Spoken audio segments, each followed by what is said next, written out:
مرحبا، كيفكم؟ كنا بجرمانة أنا وأخي عند أصدقائنا.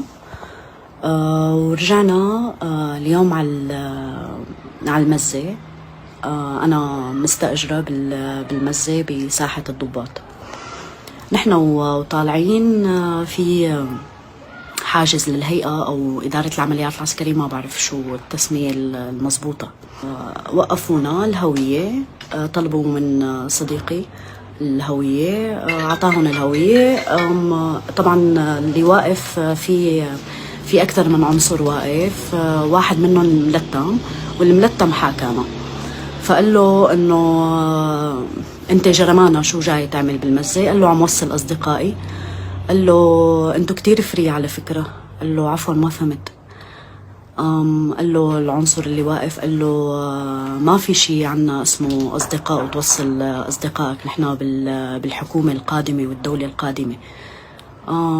إجا قال له طيب نحن خلصنا من حكم بشار. قال له ما دخلني، نحن هلأ بدولة إسلامية، ما في شيء اسمه أصدقاء. قال له رفيقي، قال له ليش بالدين الإسلامي ما في أصدقاء؟ إجا قال له في أصدقاء، ولكن بين الشباب بس، ما في صداقة بين شاب وبنت.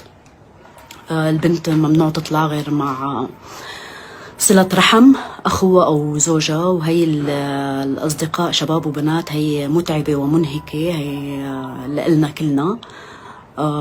ولو سمحت راجع دينك. وهيك قال له نحن بهذا المعنى.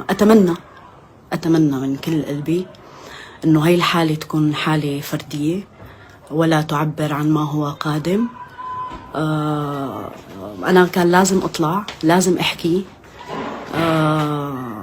وقول الشيء اللي صار معنا. وهو نازل صديقي انسأل على نفس الحاجز، قالوا له أنت درزي ولا سني؟ قال لهم عفوا أنا بالسعودية ما سألت هذا السؤال. قال له لا تفهمنا غلط يعني، بس يعني رجاء أنه خلص خليك بمنطقتك. وهدول أشر على العناصر يمكن، قال لهم إنه كل من راجع على مكانه. هذا اللي صار بحرفيته، هذا اللي صار معي أنا شخصيا. وإن شاء الله تكون الحالة فردية، إن شاء الله تكون الحالة لا تنم عن ما هو قادم. أنا بعثت شكوى للواتس الموجود لرقم الشكاوي بإدارة العمليات العسكرية.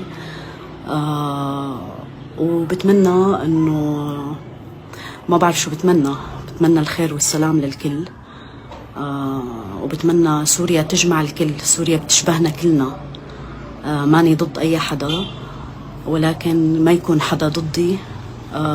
ما لنا رح نفرض بدون أي فرض، بدون أي قمع. نحن طلعنا من القمع، ما بدنا نوصل له مرة تانية.